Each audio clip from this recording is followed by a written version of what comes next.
Lessons 3 and 4, serving and loving. The Gospels tell us that in the middle of the week, Jesus sent 2 of his followers ahead of him to go and prepare a room where he and his disciples could celebrate the feast of the Passover. That was a Jewish feast that helped the Jewish people remember the time when God had delivered them from Egyptian bondage and set them free. As they came into the room and reclined at the table,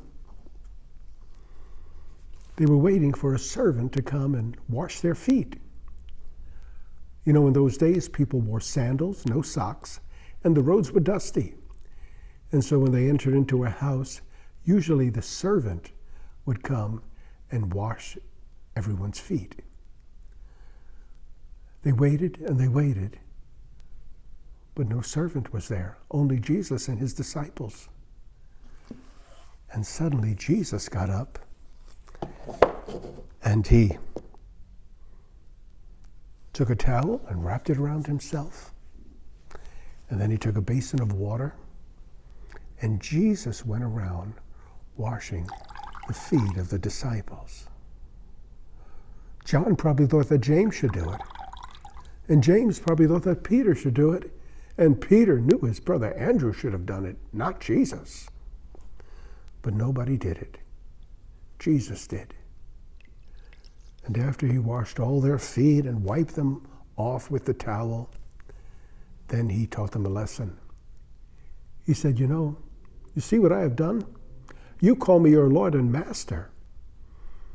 And yet I was willing to humble myself and to serve you by washing the dust off your feet. He said, if you're my followers and I'm really your master, then you ought to do the same. You ought to serve one another. Even wash one another's feet when you need to. A lesson they never forgot. After they had finished eating the meal, Jesus stood up and he did something else.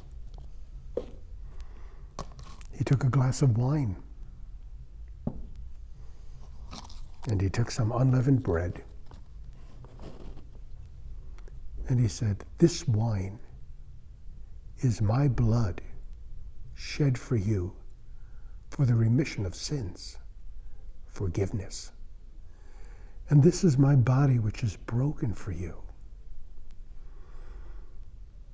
Here Jesus was talking about the cross that he was going to die on.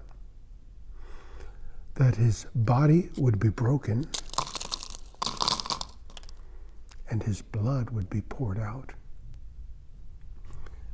Not because he had done anything wrong, but because of our sins. Jesus was taking the punishment for our sins so that we could be forgiven and we could go to heaven. Jesus told them that night, a new commandment I give you, that you love one another as I have loved you.